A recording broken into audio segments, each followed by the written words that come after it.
Adapting this iconic trilogy had been a dream of many filmmakers since the 1960s. At one point, producers almost forced the director to condense the vast story into a single film. But he managed to defend his vision and create one of the greatest and most commercially successful film series in cinema history.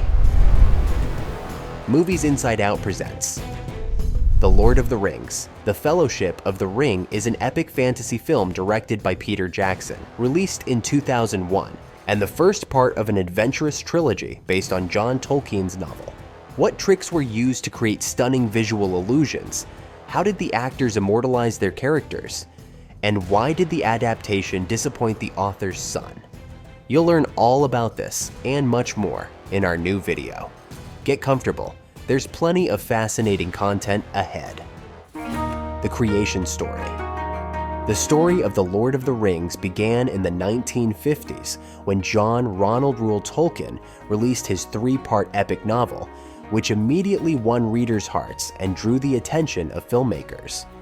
Tolkien first sold the film rights to United Artists in 1968, but the company never moved forward with production.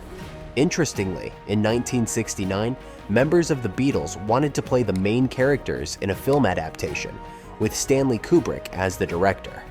However, Kubrick declined, considering the project too challenging to execute. In 1976, the rights were acquired by producer Saul Zaentz, who retained them until his death in 2014.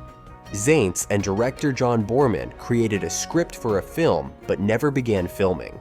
The first successful attempt at adapting the novel came in 1978 when animator Ralph Bakshi released a full-length animated film, The Lord of the Rings. However, the second part of the planned duology was never produced due to financial difficulties. In 1995, Peter Jackson and his wife and collaborator Fran Walsh decided to make a fantasy film to sustain their special effects company, Weta Digital. Jackson was a lifelong fan of The Lord of the Rings, and as he and Walsh brainstormed ideas, their storylines often closely resembled Tolkien's work. So there I was, at the mercy of three monstrous trolls. This led Jackson to conceive the idea of adapting the novel into two films.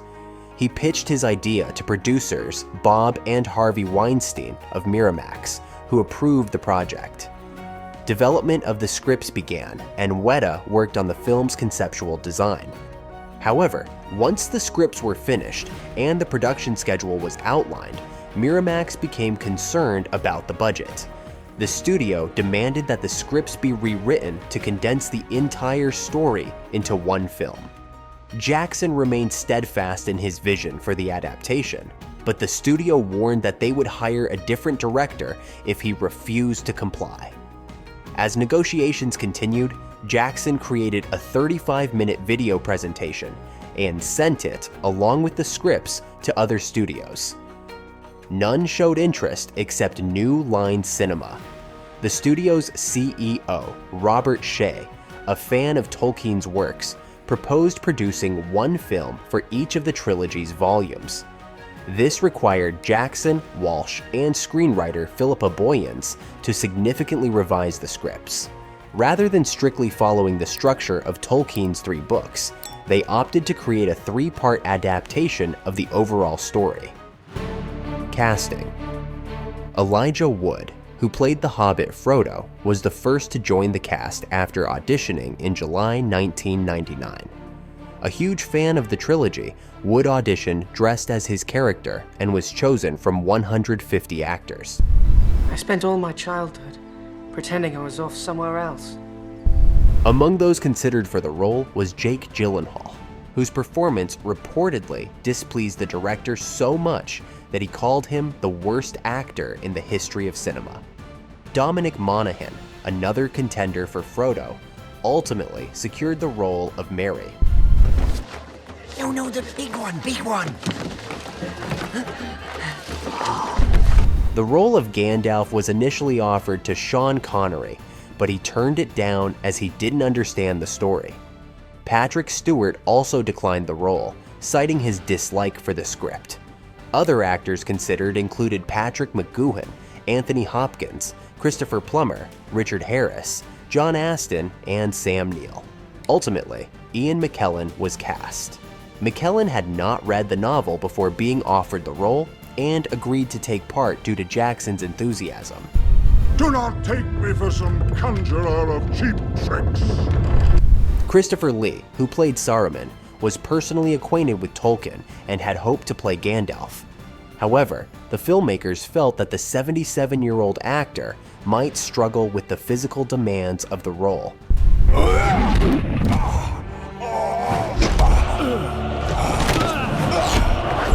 During pre-production, the role of Aragorn was offered to Daniel Day-Lewis, who declined. Other actors considered included Nicolas Cage, Vin Diesel, Russell Crowe, and Stuart Townsend. Townsend was initially cast, but after 4 days of filming, Jackson decided he was too young for the part. Viggo Mortensen then joined the project. Like McKellen, Mortensen hadn't read the book, but was drawn to the project by his son's interest. You are not bound to his fate. The same blood flows in my veins. Bruce Willis expressed interest in the role of Boromir, and the studio considered Liam Neeson. Ultimately, the role went to Sean Bean. Gondor has no king. Gondor needs no king. The role of Gimli, played by John Rhys Davies, could have gone to Billy Connolly. I have the eyes of a hawk and the ears of a fox. Uma Thurman was the leading contender for the role of Arwen, but declined due to pregnancy. Helena Bonham Carter also showed interest, but Liv Tyler was cast. If you want him, come and claim him.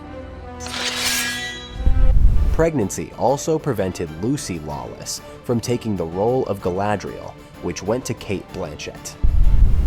For the mirror shows many things. Before Sean Astin was cast as Sam, James Corden was considered for the role. Astin had to gain 30 pounds to prepare for filming. If I take one more step, it'll be the farthest away from home I've ever been. Orlando Bloom landed the role of Legolas just 2 days after graduating from drama school. It took him 2 months to learn archery. Something draws near. I can feel it. David Bowie was interested in playing Elrond, but the director thought he was too famous, and the role went to Hugo Weaving. This evil cannot be concealed by the power of the elves. Sylvester McCoy was considered for the role of Bilbo, but Jackson chose Ian Holm, who had played Frodo in the 1981 The Lord of the Rings radio adaptation. Hello, Frodo, my lad. Bilbo. Peter Jackson made a cameo as a carrot-eating resident of Bree, while his children, Billy and Katie, appeared as young hobbits at the party. Before filming began, the main cast underwent 6 weeks of training in sword fighting, horseback riding, boating, and the proper pronunciation of Tolkien's poetry. The filming process. The extensive filming for the Lord of the Rings trilogy began on October 11th, 1999, and spanned 438 days. During this time, a crew of 3,000 people was divided into 7 smaller units to shoot simultaneously at multiple locations, saving time and resources. This approach allowed them to film 3 to 4 minutes of final footage daily, compared to the usual average of around 2 minutes. Interestingly, New Zealand, where the entire trilogy was filmed, even appointed a minister for the Lord of the Rings to manage the economic aspects of the production. The effort was worthwhile. The filming of all 3 movies brought approximately $200 million to the country. Peter Jackson supervised the work of all 7 units through a live satellite feed. With constant script revisions and coordination with multiple assistants, Jackson often managed only 4 hours of sleep per night. The already challenging production was further complicated by the remoteness of filming locations, some of which were accessible only by helicopter. This foe is beyond any of you. Run! Sean Bean, afraid of flying, often chose to hike to these sites instead. Filming locations were heavily guarded, and 3 people were arrested while attempting to trespass onto the sets.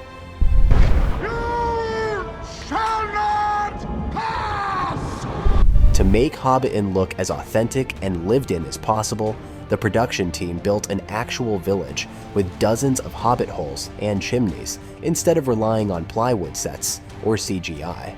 Both digital and practical effects were heavily used in the trilogy. Supposed to stick it in the ground. It is in the ground. Outside. That was your idea. One of the most interesting visual tricks involved creating the illusion of relative sizes. For example, to emphasize the height difference between Frodo and Gandalf, Ian McKellen was positioned closer to the camera, while Elijah Wood stood farther away. Forced perspective techniques made it appear as though the hobbits were interacting with taller humans and elves. For the scene where Boromir picks up Frodo's lost ring, using a standard-sized ring wouldn't have achieved the desired effect.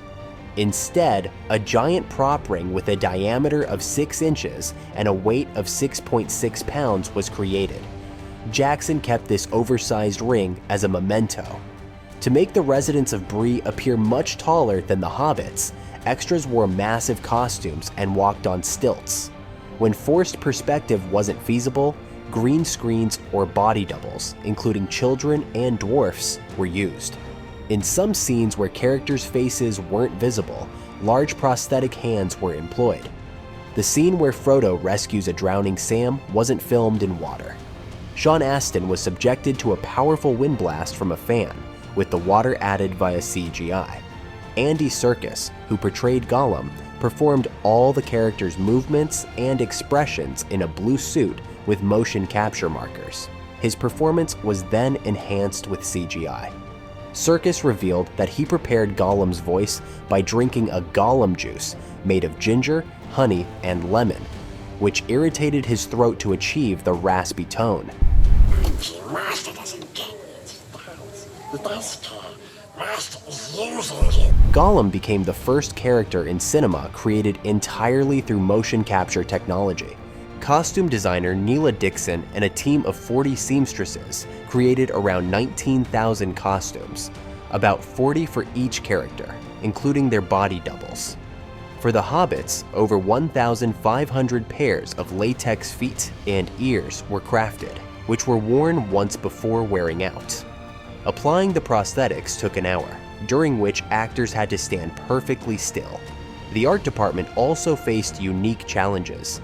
The trees in the forest of Lothlorien were made from rubber, and for certain scenes, leaves were painted by hand. Snowy mountain scenes were shot in a hot studio using artificial snow made from salty sawdust, which irritated actors' eyes, ears, and skin. Conversely, the entrance to Moria was filmed in a freezing parking lot, where Billy Boyd, playing Pippin, could barely feel his feet. To create the battle between the Last Alliance and Sauron's forces, software engineer Stephen Regulus developed the massive animation system, allowing thousands of digital characters to act independently, making battle scenes more realistic. Notably, Gandalf's iconic moment where he hits his head on the ceiling wasn't in the script. It was an accidental blooper that Jackson loved and decided to include in the final cut.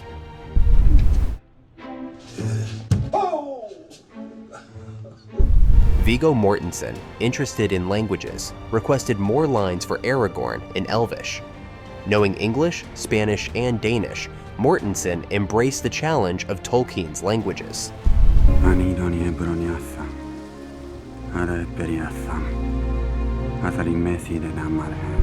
Initially, the film's opening narration was meant to be voiced by Elijah Wood, but Jackson felt his voice wasn't suitable.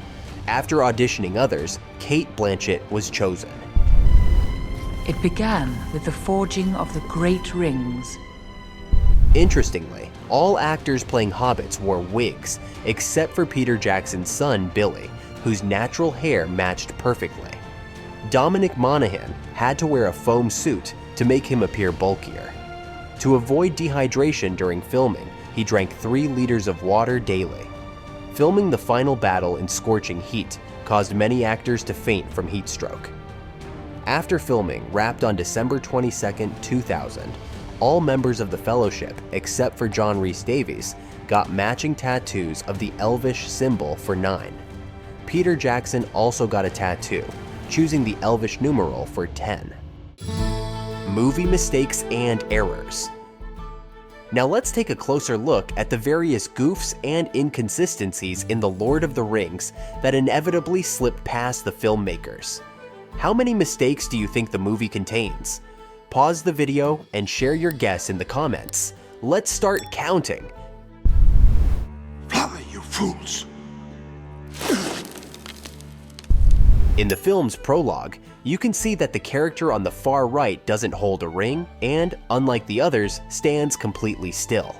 When King Elendil falls to the ground, he is wearing a helmet, but seconds later, the helmet is lying next to him. Additionally, Isildur can be seen wearing modern boots. In the scene where Frodo runs to the edge of a hill, the cart is several meters away, yet when he jumps into Gandalf's arms, it's suddenly much closer. Meanwhile, Gandalf's staff shifts between being directly behind Frodo and in the far corner of the cart. You can also spot tire tracks on the road. When Gandalf greets Bilbo, he raises his hand, but in the next shot, his hand is resting as if it hadn't moved. Later, when Gandalf sits at the table and bumps into it, you can see it's made of 2 separate pieces to create forced perspective tricks. When the rocket takes the tent away with it, all the furniture inside mysteriously vanishes. Bilbo grabs his cane with his left hand, transfers it to his right, and then in the next shot, it's back in his left hand. Later, Gandalf looks at the ring on the floor, which inexplicably changes position and begins casting its shadow in a different direction. The inscription on Sauron's ring flips between shots. Behind Sam, books appear and disappear as the camera angle changes. Similarly, Frodo and Sam seem to teleport to different parts of the field depending on the shot's scale. When Saruman closes all the doors in the hall, one of them is inexplicably left open during their fight. At one moment, the hobbits are hidden in a cornfield, standing upright, but seconds later, their heads are fully visible above the crops. Frodo's fingernails change shape between scenes in the forest and the inn. When the hobbits enter the inn, a book lies on the counter. In the next shot, quills and an inkwell have suddenly appeared next to it. Aragorn's backpack bumps into the camera while slung over his right shoulder, but in the next shot, it's on his left. The figure riding with Arwen is clearly a doll, rocking unnaturally with every movement of the horse. Meanwhile, in the same scene, the Nazgul switch their swords between their left and right hands. In one wide shot, a bridge is depicted as very high, but in the next, it's nearly level with the ground. Initially, a set piece can be seen reflected in the ring, but moments later, all the main characters are reflected in it. Legolas's eye color changes between scenes, and Frodo's latex prosthetic feet are visible at times. When Gandalf enters the cave, a visible wire trailing from his staff powers the bulb that lights it. Later, the glowing staff should cast a shadow of Gandalf on Legolas, but doesn't. On a wide shot, Gimli sits at a distance from Balon's tomb, but in a close-up, he's pressed right against it. A plain stick leaning against the wall suddenly turns into an axe. A bucket initially rests on the well, vanishes when a skeleton falls in, but reappears just in time to fall along with it. 4 hobbits are seen standing together, but in the next shot, they're in completely different positions, and Sam disappears entirely. After battling the troll and orcs, Aragorn bumps into clearly fake rocks that wobble with the slightest touch. Gandalf clings to a perfectly flat ledge, but moments later, the ledge has visible ridges. In close-up, a statue's foot rests in the water, but in the wide shot, it's on a pedestal. Also, the statues initially appear with their left arms raised, but from the reverse angle, one statue is raising its right arm. Behind Gimli, Sam alternates between sleeping and being awake between shots. When Frodo puts on the ring, it's shown hanging from a chain, yet moments later, the chain disappears, only to reappear again shortly after. When Boromir runs to help Merry and Pippin, His horn only becomes visible halfway through the scene. Near Lurtz, who is about to finish off Boromir, multiple orc corpses suddenly appear out of nowhere. Aragorn's sword flies out of his hand, but magically reappears in the next shot.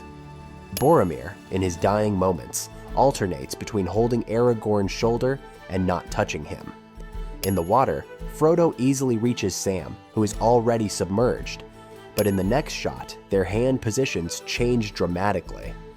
When Frodo and Sam are alone in the boat, they appear the same size relative to it as Aragorn and the others, even though hobbits should look much smaller.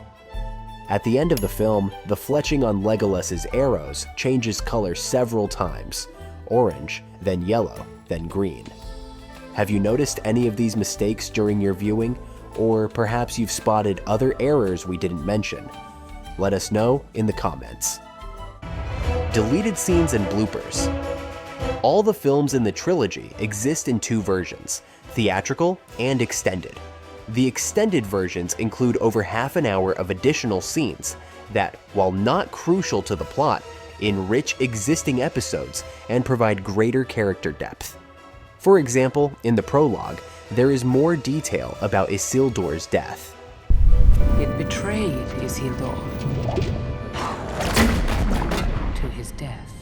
Following the prologue, Bilbo gives a more detailed description of hobbits. Great warriors, nor counted among the very wise. The dialogue between Frodo and Gandalf is extended. To tell you the truth, Bilbo's been a bit odd lately. And at the birthday party, Bilbo expresses how much Frodo means to him. You were the one Baggins that showed real spirit. The hobbits are seen having fun at the Green Dragon Inn, after which Frodo advises Sam to pursue a relationship with Rosie. They then set off on their journey and hear elves singing. They're leaving Middle-earth, never to return. Additional scenes include Aragorn singing, Galadriel giving personalized gifts to each member of the Fellowship, Asked her for one hair from her golden head. and many other small moments. Interestingly, any fan could see their name in the extended version's end credits for just $40, which contributed to the credits running for 30 minutes. Naturally, during filming, the actors frequently forgot their lines and couldn't hold back laughter in amusing situations.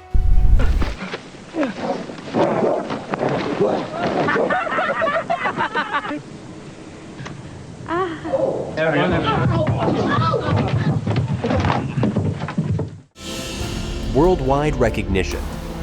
The premiere of The Lord of the Rings, The Fellowship of the Ring took place on December 10th, 2001 at the Odeon Cinema in Leicester Square, London. The film was widely released on December 19th, screening across more than 10,000 theaters. In the UK, the movie received a PG rating, though a special note warned viewers about scenes that might not be suitable for young children. From its first day in theaters, the film broke numerous box office records. With a production budget of $93 million and $50 million spent on marketing, The Fellowship of the Ring earned over $883 million worldwide. The movie received rave reviews from most film critics, who praised the stunning visual effects, an exceptional cast, and Peter Jackson's lively and dynamic direction. It also earned numerous awards and nominations from prestigious institutions. The film was nominated for 13 Academy Awards and won 4. Best Cinematography, Best Visual Effects, Best Makeup and Hairstyling, Best Original Score. Composer Howard Shore also received a Grammy for Best Score Soundtrack. The British Academy of Film and Television Arts, BAFTA, presented the film with 13 nominations, awarding it Best Film, Best Direction, Best Visual Effects, and Best Makeup and Hairstyling. It also won the Audience Award. The Satellite Awards nominated the film in 9 categories, with wins for Best Visual Effects, Best Editing, and Best Sound. Similarly, The Fellowship of the Ring received 9 nominations from the Saturn Awards and triumphed in the categories of Best Director, Best Fantasy Film, and Best Supporting Actor for Ian McKellen. Despite receiving 4 nominations at the Golden Globes, the film did not win in any category. In 2007, the American Film Institute named The Lord of the Rings, The Fellowship of the Ring, one of the 100 greatest American films of all time. In 2021, it was added to the National Film Registry by the U.S. Library of Congress. Following the release of The Fellowship of the Ring, Hobbiton became a pilgrimage site for thousands of the Lord of the Rings fans. However, the influx of tourists disrupted nearby towns, prompting the creation of organized tours that guided visitors through the most interesting locations while sharing fascinating facts about the movie's production. On the other hand, Christopher Tolkien, son of the trilogy's author, strongly disliked the adaptation. He claimed that the filmmakers distorted his father's philosophical ideas and ruined the beauty and essence of the original work. The Fellowship of the Ring and the trilogy as a whole bolstered the careers of its lead actors and significantly increased their wealth. While most cast salaries were undisclosed, reports suggest that Elijah Wood, Sean Astin, and Sean Bean each earned $250,000, Orlando Bloom $175,000, Andy Serkis $1 million, and Liv Tyler $2 million. It's also known that Ian McKellen earned $13 million for the first 2 films of the trilogy, while Peter Jackson's fee for directing The Fellowship of the Ring was $10 million.